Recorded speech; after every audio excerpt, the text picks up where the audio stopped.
there exists a constant battle for survival. Welcome, my friends, to Atomics on a Friday, a fascinating journey into the realm of cybersecurity, data, and atomic testing.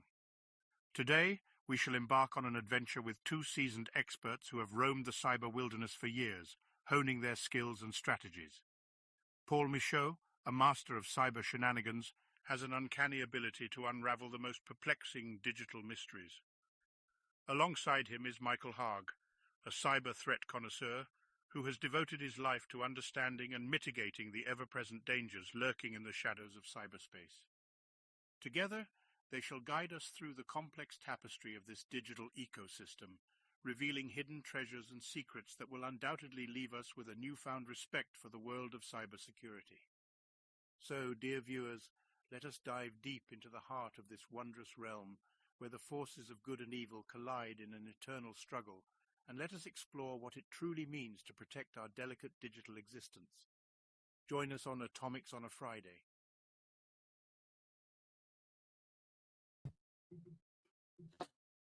Howdy.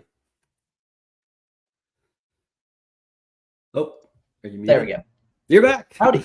I am back. It's awesome. I got some cool images for us. I don't know if you saw those. By. I really enjoy that third one. The third one I think is my favorite. Yeah. Like, because honestly, I could just see vibing in there, just playing vinyls and enjoying. Yes. Doing nothing. I think my favorite part about it is the kids sitting on the chair. It's like a little girl but little boy. I can't like the haircut.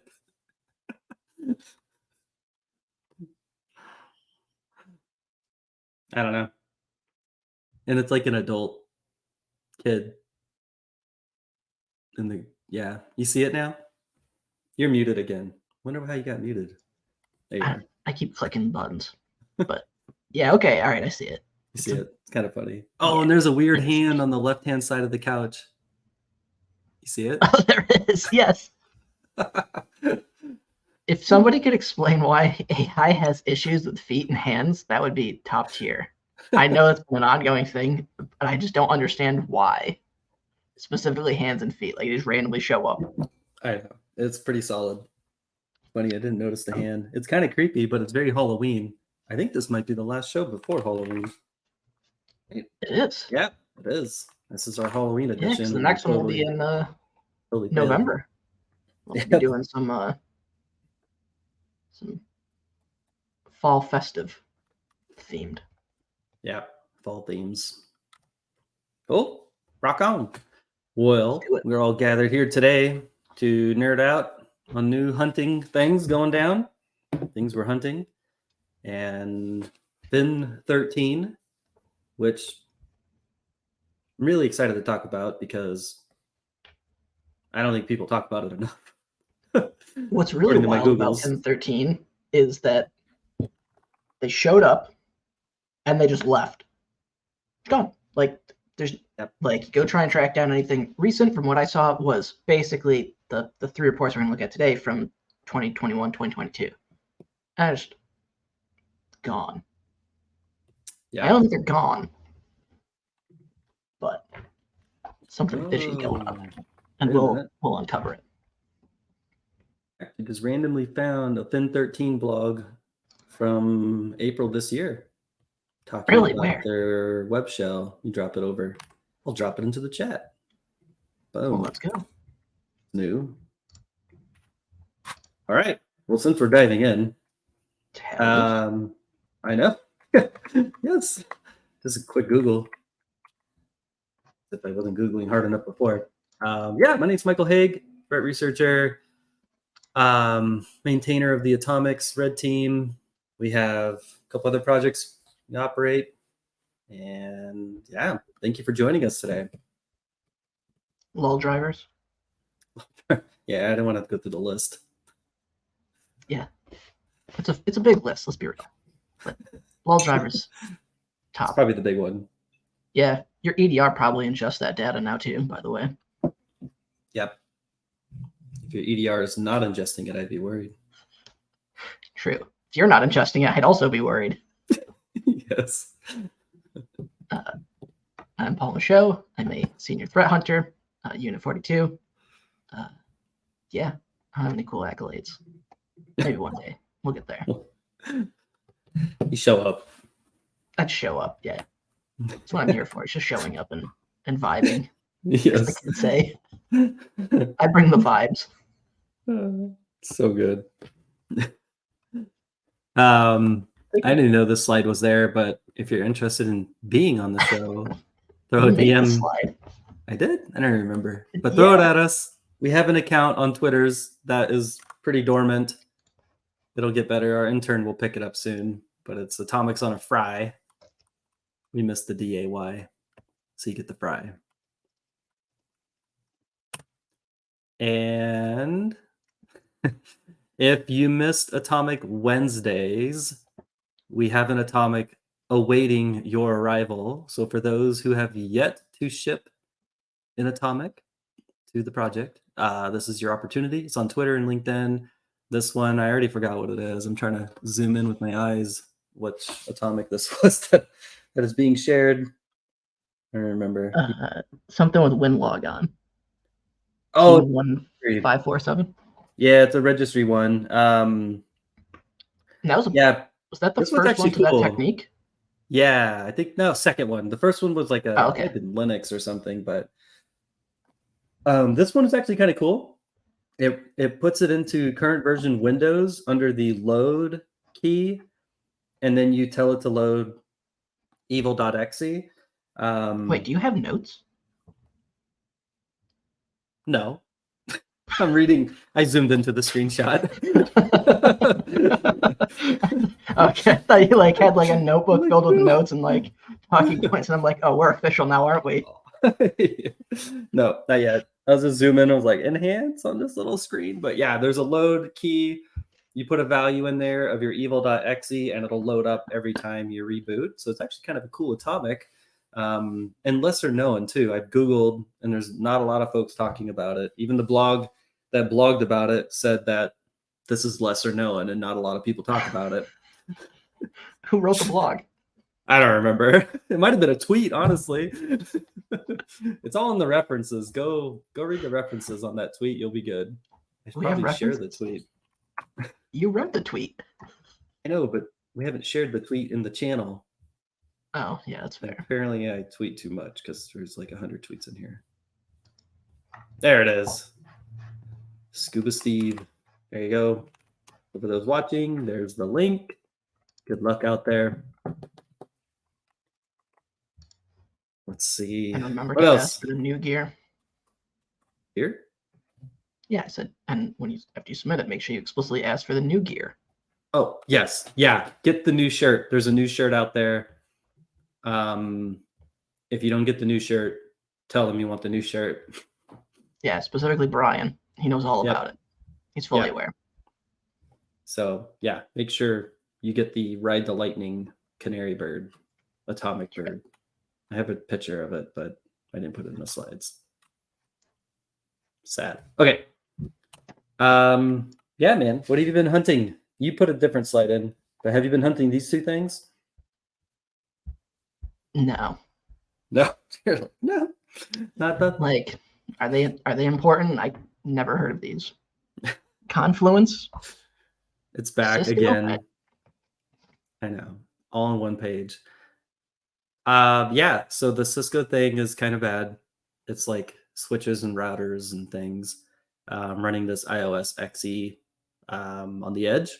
You have to enable the GUI in order to be popped. But apparently it's pretty easy to do. And also expose them to the public internet. Throw them on the interwebs too, yeah. Yeah. And there's 40,000 ish. But how do you manage your switches if you don't enable the GUI and then put them on the internet? Yeah, I mean, you gotta remotely from your phone across the world get to them somehow. Telnet in? Telnet. You could Telnet in. I think you can. I don't know. It probably still accepts Telnet. It's Cisco. It's legacy. I should call my dad. He does Cisco stuff.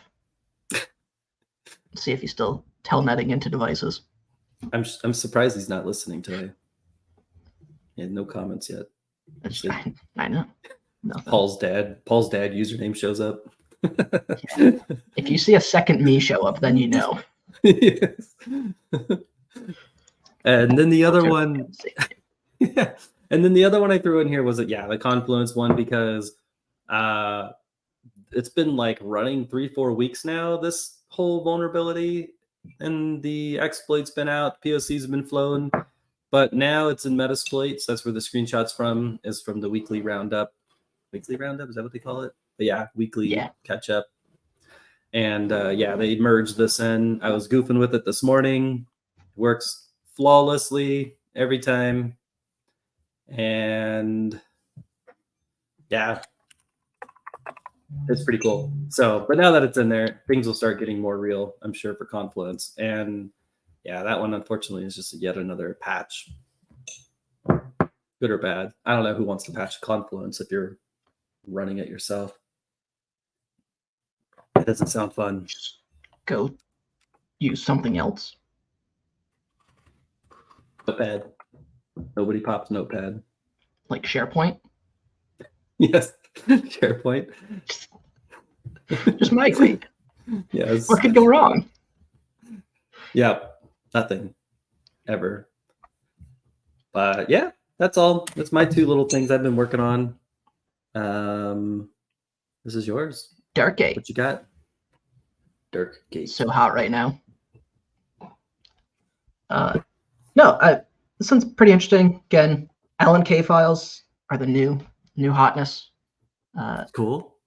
Very similar things. So what's interesting about this one, coming from Microsoft Teams, so user getting phished, clicks the link, downloads zip file, open the zip file, LNK file, runs PowerShell, downloads AutoIt and an AutoIt file. Then it will register, execute them.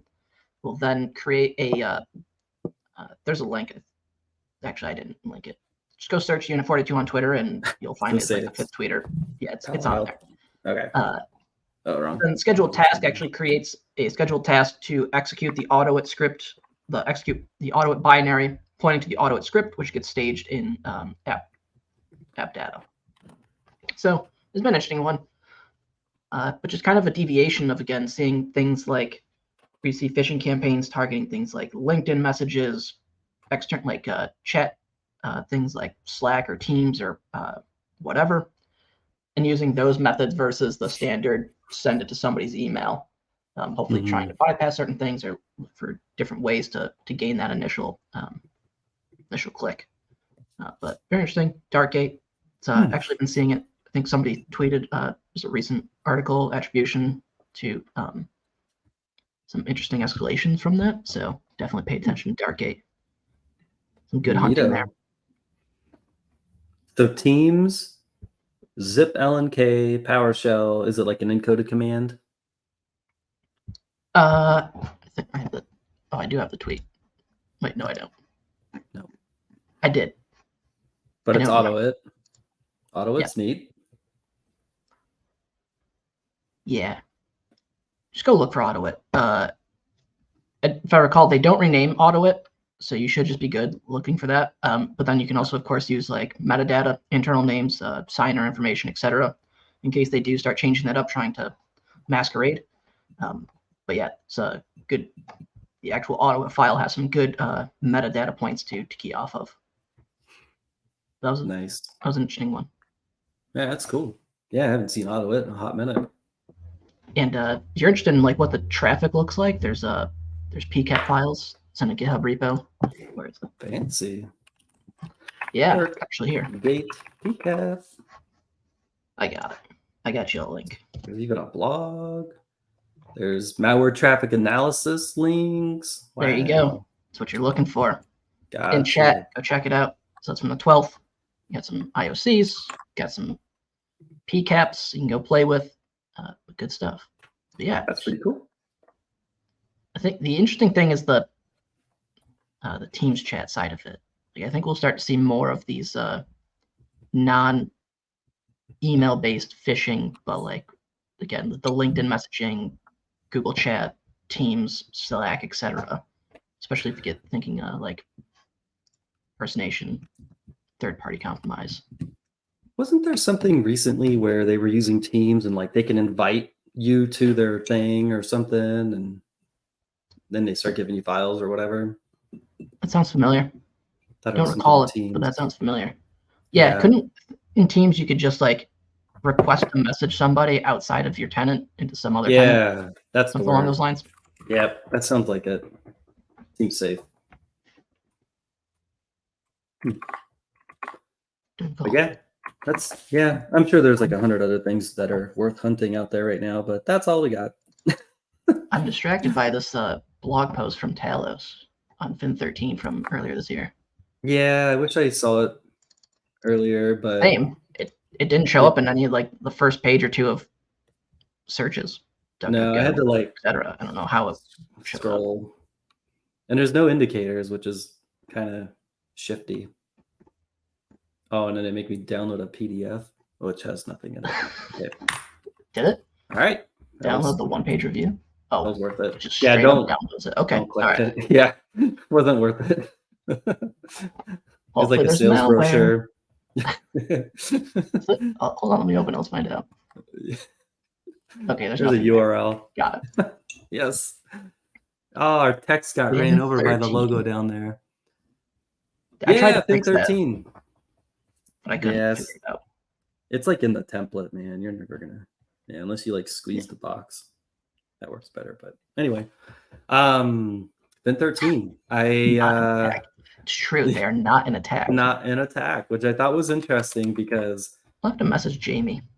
It's old enough to be an attack, but it's not an attack. And the other neat thing that I guess as long as folks are reading this, we'll just talk over it. But the other neat thing that I found with FIN13 is the dwell time, which I don't know if I put in the slide there. 913 days. Yeah. It's about 2.5 years, give or take. Yep. 2.5 year dwell time, which on the Mandia blog, they have a graph kind of showing comparison from like other UNCs, and theirs was like FIN13's like way out there. Yeah, which I thought was really unique, and the fact that it's not an attack because of those things.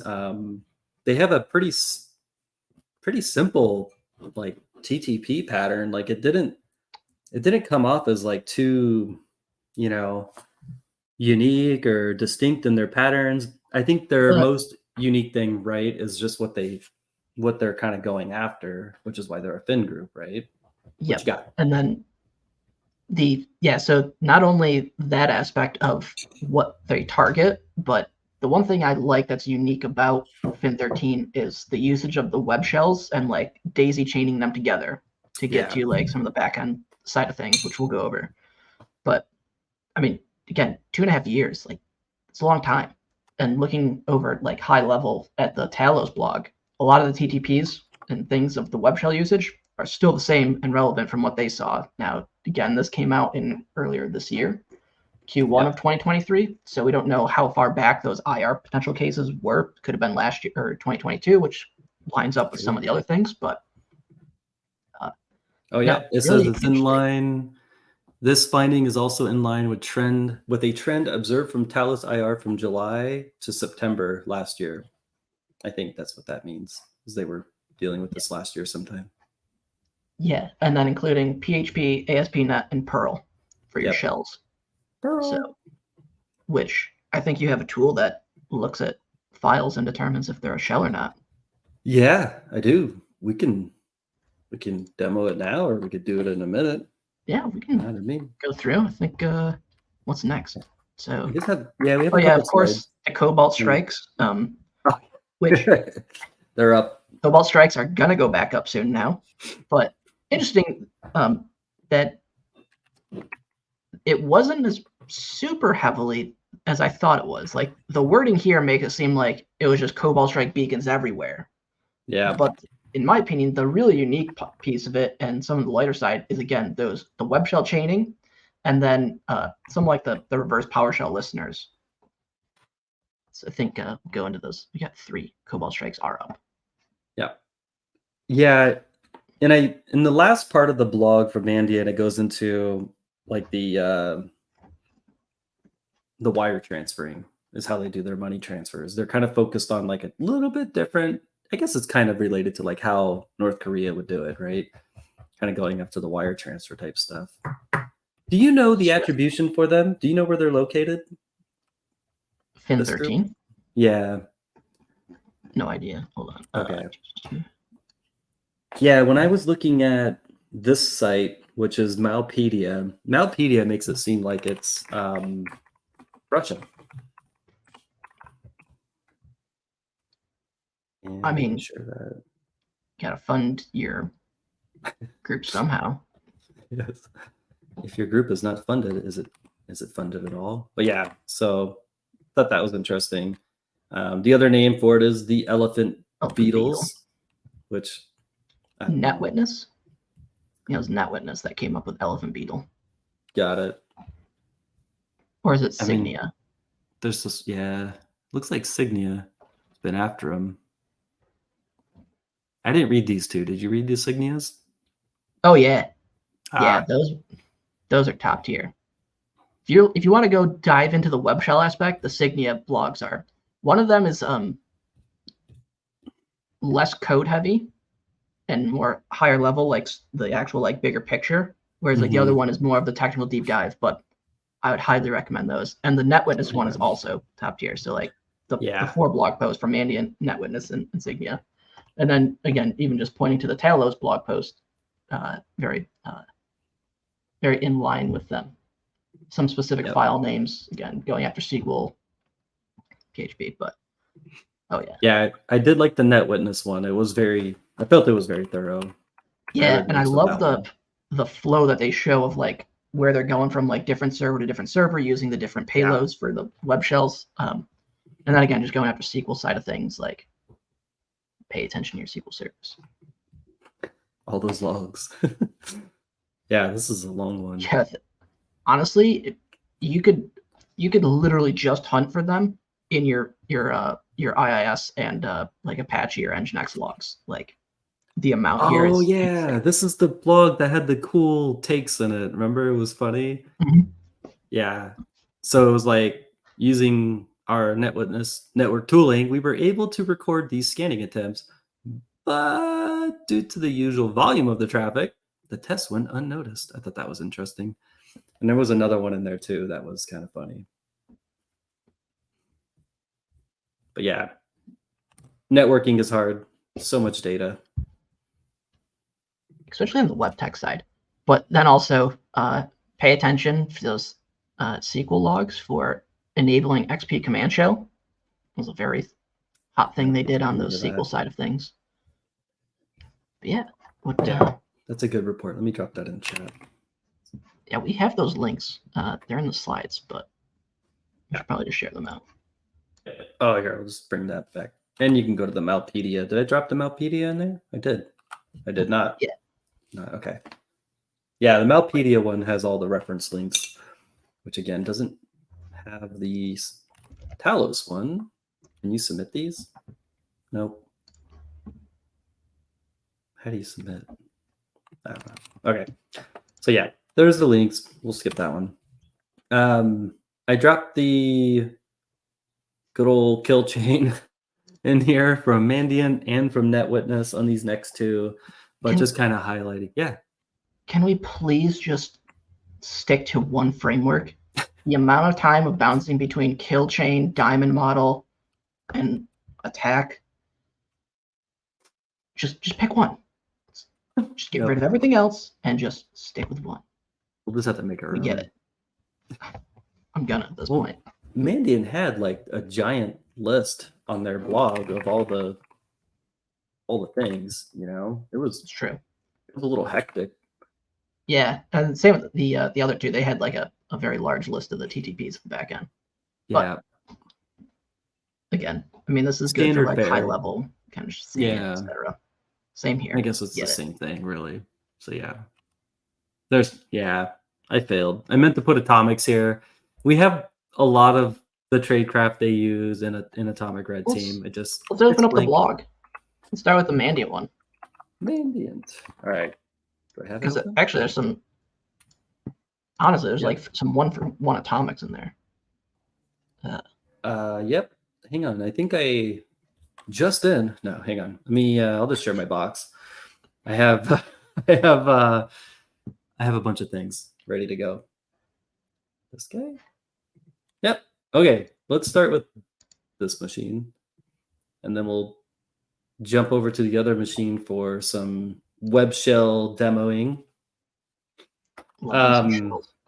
Yes. So this is the FIN13 Mandiant blog, a good old solid 30 or 25-minute read down to the indicators.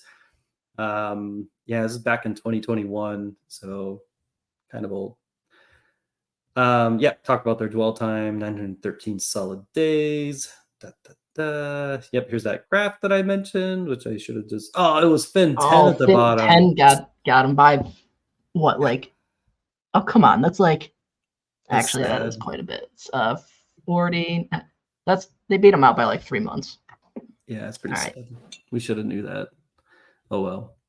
Okay. Still impressive. Let's be real. Yeah, it's insane.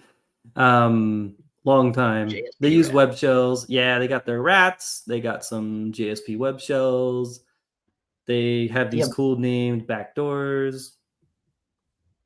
So I gotta say, the amount of web shells and variation web shells used is impressive. Different web techs, like three alone, actually 4, excuse me, is impressive. Yeah. What I like about the blue agave is that it's passive. Mm-hmm. So it sits there waiting for the connection. But what's interesting is in one of the cases, they showed that the connection to it came from one of the web shells off of the server. So it would make the request via the web shell to the PowerShell listener on the remote host to issue the command. Yeah, it's wild. It's pretty cool. It's all in PowerShell. Yep. And they have a Perl version of Blue Agave for the Linux side of things, which is just absurd. I haven't read Perl in like forever. I don't want to touch the Perl code. I read a book on Perl once 10 years ago, and I don't ever want to go back to that. It's a dark time in my life. Yeah, just because I bought a Perl book. Sounds really sad. All right. But yeah, so like, there's the first atomic. If you saw a proc dump. Yes. Like, look at that. I totally missed this for today's demo, but that's okay. We do have it. I have other cool demos, I promise. Doesn't ever come up there. Yo, when GitHub decided that you have to be signed in to search the code, the most obnoxious change that's ever made. It's awful. Yeah, it's. And I will stand by the decision. That is fair. I don't understand the rationale behind it. Oh, there it is. Here's your LSS dumping. First atomic of the day. Oh wait, 1-for-1 procedural. Although they did rename it, so technically there's because you do masquerading and then that. But either way. But again, if you're not focused on what the binary name is and going off the internal metadata, then it should be good. Also, command line parameters in this case. You guys able to see that okay? Oh, it looks horrible. Stand by. That's it. Just a smidge. Font. Just go up like 18. 2. There you go. Is that better? That should be. Oh yeah. Cool. Look at that. Okay. Yeah, this is our propped up atomic test T1003-001 test number 1, and I don't think there's a prereq for this one. Yeah, there's a prereq for this one. Yeah, proc dump needs to exist. Boom. At the specified folder. You can change that too. You may or may not have noticed. This is a new lab machine. There's a less Aurora agent alerts than normal. I have noticed that. Did you rebuild the lab? Yes, I did. So you have like full new machines, or is it just this one? Oh, I got like 3 Linux machines, and everybody's in here today. We're good. Love it. So yeah, Anyway, I should probably rebuild mine at some point. Completed. Dump count reach. Okay. Did I tell you I executed fine. mail slot? What happened? Oh, you did? Yeah. We'll jump back to it, but mail slot is another tool that was used in the FIN13 stuff, and I executed on a machine. That's amazing. Absolutely wild. I didn't realize I thought I sent you that screenshot of the EDR data of it just being lit up like a Christmas tree. Oh, nope. Are you going to share the screenshot? I don't have it here. Unfortunately, it's on a different box. Sad. But that's okay. So this is kind of cool. So I did do today, or preparing internal recon.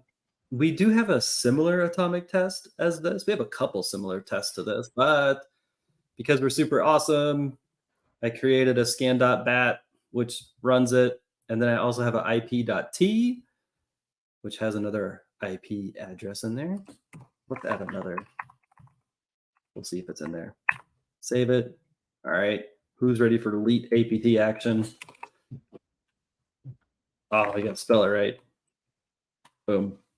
And that's it. You're like, wow, there's no output. Nope, it's really sad. But if you were looking, it goes to Windows 10, and they output it here. Let's open that. Oh, no, not Exploder. Okay. All right, log for T. Bring it up. Boop. And yeah, that's all they were looking for. Like, that's what it outputs? That's all it outputs. It doesn't say the response, like if it was successful or not, it just says it's trying it. Just like, yep, there it is, boss. Wait, I expect 16 to be 10, dead, 15? but yeah, 15 should. Wild. Yeah, 16. I don't know if 16's real. So then, what do you do with this output? We tried these IPs. We didn't determine if it was successful or not, and we wrote it to the disk. If you're APT, you're APT, right? Like, look at that. So, FSUtil. When was the last time you saw that? Oh yeah. Oh, hang on, real quick. This one I also added as well. So this one, I called it DNS. I don't know why. Mainly because it says DNS. What I did, or here. Well, let's just run it. Since we're already here. DNS. Boom. And you're like, wow, that was so exciting. Can you imagine being the operator and you're just like, all right, drop a text file. Here you go. There you go. This is a little more exciting. Get some cool DNS record stuff. I may or may not be a domain controller, but now you're probably thinking, well, how do I detect this? PowerShell logs. Yes. Got my 4104s. Yep. Let's go. Yes. And then is it 4103's module logging? Because that would be your get DNS server would be module logging, I think. Yep. Yep. And then obviously anybody writing to Windows temp, I'd be curious why they're putting a CSV or anything like that. Let's see. DMPs, CSVs, EXEs, PS1s. Yeah. Yep. Oh, this one. Sorry, I'm moving ahead. This is the next one, which is you get the Windows event log, system event log. You look for on this computer name, which is this computer name of this computer. You're looking into the Windows Win logon, and I think you're going back 7 days. Is that what that means? Yes. And you're looking for log on, log off event IDs. And then you create a PS object of the user. So you're trying to get the principal security identifier of that user account, NT account. Yeah. So watch this. Ready? I came prepared today. This is the same script. I'm just not running that weird. I'm not running PowerShell in front of it or command in front of it. And then so same thing. What was it called? Get host name. I don't remember. Save it. Oh no! No, I think you wrote it to it was just a PS1 script. Get HN. There it is. Computer freaked out. All right. Again, not so exciting. I needed to like do verbosity. Man, being a red team operator is kind of boring sometimes. Yes. And there it like is. Just outputting stuff to a text file. Is that all you guys do all day? Where's the comments? Nothing yet. Okay. Whew. No. Yes. So yeah, We're dodging them. I know. Yeah. Nobody listens. We're good. So yeah, I did all those. I'll put those in a gist in case like somebody wants to go and play FIN13 later. Okay. Creating copycat FIN13s. Yes. Yes. There was a Java-based port scanner. Cool. Here we go. JSP. Oh, I forgot JSP was the other shell type. Yep. JSP. Which, real quick. So the other commands that they also performed was setting the add MP preference. They're excluding their binary, the program that they wanted to run. And then they were also modifying the firewall to not allow to allow it. Yep. All their programs. So basically anything their software makes, just yeeted out the firewall. As the kids say. Yes. Specifies the path to exclude. Yep. We do actually have, there's 2 atomics right there. Yeah, I do know those are 2. Yeah. Yep. And then since we mentioned web shells, there's another atomic. This is the WMI exec or the WMIC.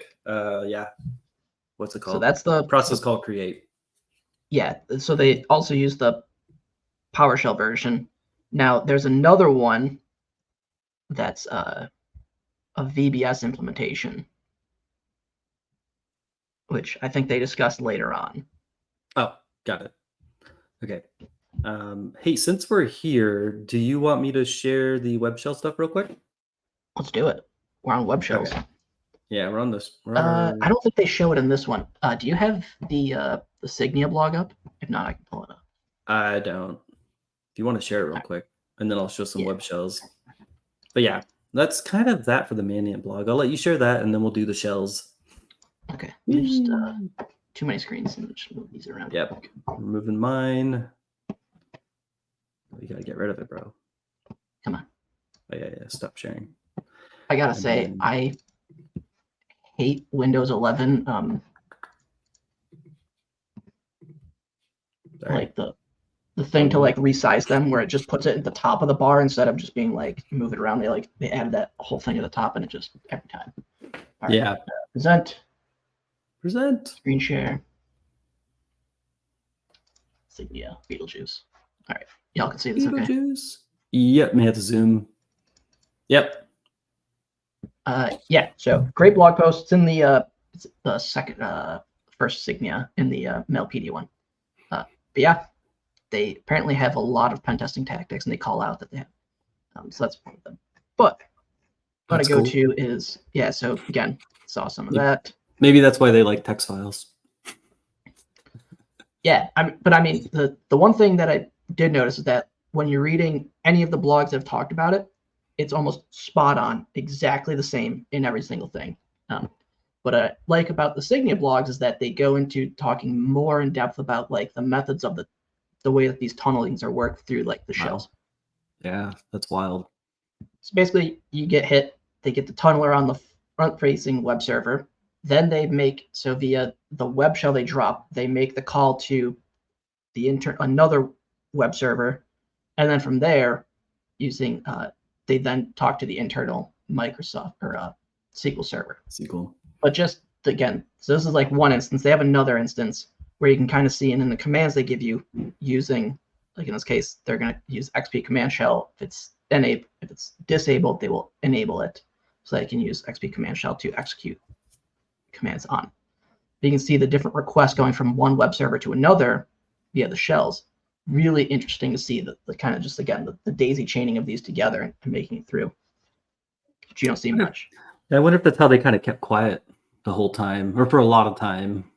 It's just like you don't see the shell, you don't see the first shell, and then they just kind of bounce to that second box into tunnel. Yeah, I don't know. I think it's one of those things like, are orgs ingesting those web logs? Are they looking for those different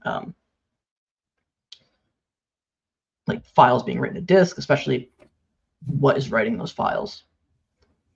There's another good one. So like here's another example of a different instance they took. Look at the name of the shell, default one ASPX and internal default. Those definitely blend in. I mean, yeah, the one for the L, very subtle, yeah. but it's different than like C99.php or whatever. I gotta say this. So if you go track down, and it's in, I think it's in both of them. That is on a GitHub repo. Forgot what the exact name. I think it's like WMI exec VBS or something. Or no. Yeah, I'll have to track it down in a second. But it's one of the loudest things. Like the way the VBS script works compared to like Impacket's WMI or SMB exec, very, very noisy from an execution standpoint. Even default EDR should just pick up like the activity. No logs or blocks. Default EDR. Default EDR. But again, this one, very lengthy one, but goes into a lot of the different analysis of the web shells. So very cool stuff. That's cool. Which I thought was relevant to you because you have been spending a lot of time in building out a tool to detect some of these web shells or different methods of things that are potential web shells. Yep. Is there anything in here? Oh yeah, here's the, again, PowerShell being pretty much the same. What I like is they talk about like the request itself. So once executed, it's going to bind with a high port. So one of these three. So you would see something like, let's assume that it's an IIS. So IIS would be making a request over the high port to another internal device, so another internal web server. But looking at those logs would help show like the specific request that would occur. You won't see the request in most of your EDR logs. Now, if you are ingesting those IIS logs into your like, doesn't AMSI also inject or monitor any kind of reflection assembly? I thought it was something like that. Should, yeah. Yeah. I mean, anytime PowerShell loads, I think. It should, yeah, especially like the reflection side of it. Yeah. But again, I mean, the bind it doesn't mean anything evil, but it's still interesting watching a listener. Geez, that's cool. Yeah, the Perl one. I mean, if you just see Perl with a command line of socket, yeah, flag it. Same with Python. There's is that Metasploit? Knock knock. Metasploit has entered the room. Metasploit one-liner for Perl. Good for them. Oh, there's a JSP. Again, just okay. So many shells, on so many different things. Base64 encoding. Yep. But no, so some of these they are available in VirusTotal. Some of them were not. And then some of them were actually based on freely available web shells. Like there's a repo, I forgot which one, that has just like a compiled list of publicly available web shells. Some of them are just directly one for one off of that. Yeah, which makes it interesting. Yeah, there's a crap ton of those repos out there with like stop sharing loads and loads of shells. Yeah, let me I'll demo here. Cooler things again. I like the web shell aspect of this whole thing. Yeah, shells are cool, man. Shells are pretty cool. So I think there were 3 that I was able to link you, right? Oh, yeah. I totally failed at getting the ones you linked me, and I just got 2 of them. But you got some of them. Yeah, that's fine. Yeah. I ended up just getting 2. I found 2, one from one blog and one from the Mandiant blog, I think. Found 2. And yeah, I mean, this one is I don't know where I found this from, but it's called Extractor. And let me zoom out. How do I zoom? Yeah, that was part of it, right? I think this one was one of those ones that I think is in a public repo. Yeah, GitHub. It was on a gist, and it was like 8 years old. Yeah, but you could honestly probably drop it and still just let it rip on. You can get a upload. All right. You can write it. Zoom. You can probably do it. Out. Control. So you couldn't just do like control minus. There you go. There we go. So yeah, this is a pretty big. I guess I should have just grabbed the link and shared the link, but we'll make this hard. No big deal. So as you can see, there's a lot of shell activity happening in here. Yeah, here's a database. I thought I saw just a database connect right here. Yep. Yeah, web shells are cool. We should probably do a whole thing on web shells. That's for something else, it looks like, but kind of fun. We should just put a bunch of shells on a server. But yeah, that one. Put a bunch of shells. On a. Anybody want to loan us a web server? Yes. And then this one, if you were to word wrap, this one's pretty big. And yeah. I think it's this one. I'll drop it in chat. All right. Yeah, it should be like extractor. It's not a gist, right? Yeah. Yeah. Oh, yeah. I think I have that one. So yeah, I created this. Yeah. So many shells and all the time. Okay. I wrote 2 tools that we'll show here. First one is this, our standard shell sweep. The idea with it is that it's in PowerShell. It's also in Python, and it's in the classic Lua if you need a version of it in Lua. So if you ever get those shells on those edge devices that run Lua, yeah, you can go and detect it with this. Yeah, you can. This first one here is strictly just entropy. You're meant to baseline your server, identify less than and greater than values. So find the range of like your current like server entropy values files, all the files. So if you're running Exchange like I basically just said, and the idea is it's also modular. So like if you were like, hey, I don't have JS or PHP, like you can delete all of this and just go straight up to ASP or ASPX, whatever you have on your box. So baseline, add the values in, add the extensions that you want to scan, and then you can modify these. What I found was that like proxy shell and maybe proxy shell, maybe proxy not shell, I can't remember now. Both of them have like a less than of like 0.8. That's why this is in here. And then greater than, pretty much everything on my web server have always been over a 4, as at least for ASPX. Now, I also baselined and got the standard values as well from all kinds of web shells on the interwebs. And I don't think I shared those links up here, but basically just was like, tell me what like entropy values are out there. In this case, you just specify the directories you want to scan. So you don't have to scan everything. And I wouldn't recommend scanning everything. Focus on the directories that like Exchange always has web shells dropping in and things like that, like the OA auth directory, OAB. And if you're bored, go for www root. Hit those things. I added a bunch of ways to do exclusions. So you can do it by hash. You could do it by an ignore.txt. You can do it by a directory. So initially I was scanning the OA auth, but I don't want to scan, this script directory because obviously the script directory is going to have scripts in it and I don't want to scan those. Or you could do by hash. So, and all of that is output via standard out for this. And I will go ahead and run it. So I have it basically scanning a single directory with those 2 files in it. The idea is just simple, like just show me the entropy values of files in my environment. And now if we were running this on my Exchange server, a couple other things may have popped up, probably false positives, probably web shells, who knows. But yeah, so you can see our first one is this one. It had an entropy of 566, which if you remember from like 2 seconds ago, this one that we just closed, C temp, please don't look at my folders. Here's that one. This is that one that has the 2 lines in it, and it's just a base 64 blob that's rot 13. So entropy is going to be kind of high. And if you don't know how entropy works, it looks for randomness and just noisy code. So that makes sense, 5.6. And then the other one, which was a longer PHP file, it kind of looked like legitimate code. In particular, obviously it wasn't. It's a 552. So again, this would trigger based on my greater less than values for PHP.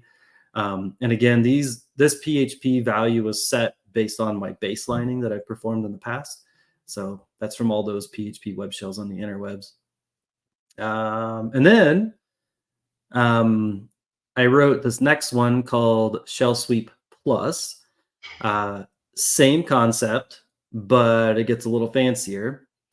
So Shell Sweep Plus will accept a couple things.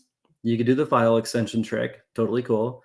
I had to minimize this because something I wanted to do, and I think actually this was part of your feedback on Shell Sweep, was like looking for keywords or patterns or whatnot. And so yes, we added all of these in here. And this is based on like thousands of web shells. I think like 2,700 web shells I have across everything: ASPX, PHP, JSP, ASPH. I can go, just like rattling extensions off like technique numbers, freaking guy over here. So there's that.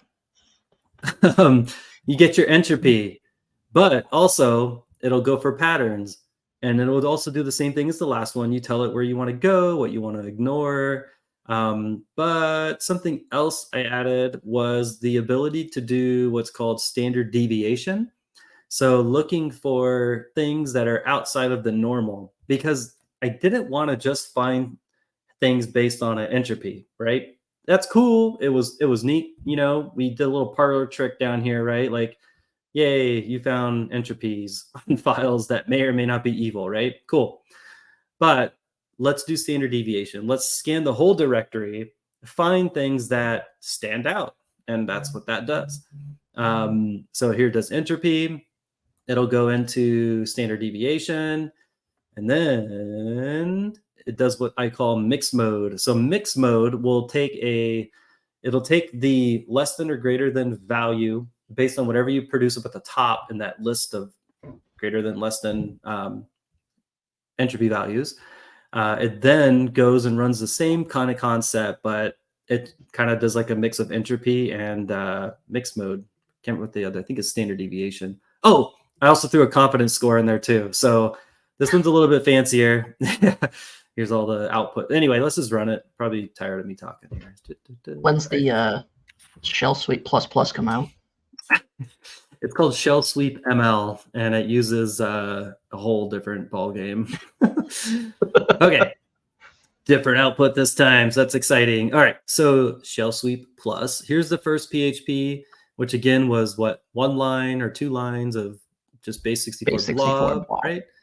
Had a 566 entropy, makes sense. It uses entropy on this one. And then the next one, this is the standard deviation on that same file. Remember, it's going to do it 3 times because it's looking for entropy, mixed mode, and standard deviation. So again, so what's interesting about it is his confidence score was low on this one, which is kind of interesting. Suspicious keywords, I don't think that was actually in that file, but cool. I don't think there's any words in the base64 file. I don't know what you're looking at there, buddy. Well, anyway, it just like throws random stuff. Here's the next one. Actually decode it and run it. Yeah, right. That'd be funny. Here's the extractor. 100. And that's using standard deviation. So it's basically saying, yeah, that's definitely a web shell. And you got to remember, there's only 2 files in this directory. It's doing standard deviation based on everything that's in that directory. So it's like, yeah, that's definitely bad. Well, it barely said the first one was bad alone. Yes. And then, yeah. This is why data matters. Yeah. Like, this is why I run it 3 times. ML. Yeah, this is why we do it 3 times. Out, like, how are you testing it, right? If you put in 2 files like this is where your results come from. So exactly. You gotta incorporate more, but yeah. And then but it's a great great example. Yeah, and I think the whole idea is that it's just doing something different than what AV is doing, which may or may not be doing anything for you. So legitimately, when's the last time somebody's like pure I'm not talking like XDR, EDR. I'm talking like pure AV was like web shell. Yeah. I don't think I've come across that. I was gonna say, I don't think I've ever seen an AV catch a web shell before. And I'm not like statically, sure, you just match hash to hash. Congrats. Yeah. Like talking like on the fly based on methods of this. But yeah. I guess. Yeah, it's interesting, but for show. Well, Shell Sweep, some ASCII art for you. Look, you're gonna win some serious cash if you can create a tool that can run on those edge devices that continuously get web shells dropped on them. You come up with something simple that just ships it like via syslog out somewhere. Gold mine. There is a Lua version. I'm just saying. To your door. Yes. Yeah. If you start doing edge stuff, I think you'll get good VC funding pretty fast. Gotta hit that unicorn status. Yeah. Let me find my. Where is it at? I got it. Are we rolling? Is this it? I think we're done. Rolling. I think that's it. Yeah. We talked a lot about detections, talked a lot about content. Atomic testing. Well, FIN13 is a little bit more, I don't want to say targeted, but like structured with who they've gone after, which was mostly, I think there were 3 targeted countries, specifically like Latin and South America, targeting SWIFT specifically. So just because it's a financial thing where you deal with money doesn't necessarily mean they're going to show up at your door, right? Their MO is very, very specific of how they're operating. But the techniques used were very interesting. And even though, again, which we've touched on before, is you see some really cool stuff, and then they run something like a ping sweep via a bat file, or, writing 17 different text files to the same folder, right? Like there's different hits. Now, we didn't touch on mail slot. We have like 60 seconds. I'll quickly highlight it. Mail slot was a tool that used SMTP, Yahoo SMTP and POP for C2. Now, when you execute it, it's literally like a Christmas tree in dark. It is so bright and loud and noisy. It's insane. But what's really cool, or one of the things that was interesting, I shouldn't say cool, but it was very interesting, was they would write out a file into app data. It would be an exe written as a txt extension. Then it would then run a command, literally spawning another process to then take that file, copy it into that same folder of C Windows temp, rename it as an exe, and then execute it. Actually, in this case, it was going into C public, and then it would execute it there. So again, anything executing out of C public, extremely suspicious. File extensions that are exes that have internal binary metadata that points to an executable, but is actually renamed to something else, suspicious, right? Similar to like the Darkgate stuff. But no, mail slot was a pretty cool one to actually go rip it. And you ran it? It's on virus. Yeah, it's on VirusTotal. There are some checks, so it will terminate itself if certain criteria is not met. But again, if you're domain joined, it should. I didn't like RE it hard, but if you go try and rip it, it'll potentially not run. That is cool. But it's neat, cool. Man. It's in the main blog. Go grab that hash. Yes. Pass the hashes. Oh, and hard-coded mutexes as well. So if you have an EDR that collects and allows you to hunt mutexes, they're hard-coded in there. _TK __. Wow. You find that, you might have mail slot. Whatever that means. I guess it makes sense. Mail slot, email for C2. I'll allow this one. Yeah, that's where I was going. Figured. Awesome. Sounds good. Thank you. Do it again. That's cool. Yeah, we need to, I guess we got to prepare for the after Halloween show. So we need a fall threat. Yeah. I've got to figure out why FIN13 didn't make it into MITRE. Wasn't Target in the fall? No, it was around Thanksgiving. I guess it's close enough. Fall Thanksgiving. We should do a Target one. Do we know who that was? I don't think so. Well, let's find out. An advanced attacker. Did you say an APT? Yeah, it is. Whatever insurance agrees to, that will pay the bill. In that case, it was not an APT. Yeah. It was everything but that. It'll be whatever you want it to be. Yeah, so it was a targeted attack for a non-US entity. Cool. Could have been US too. I don't know. Could have. We'll never know. Could have. Yeah. I'll Google it. Find out. We'll catch you in 2 weeks. Yes. Y'all have fun. Stay safe. Happy atomics.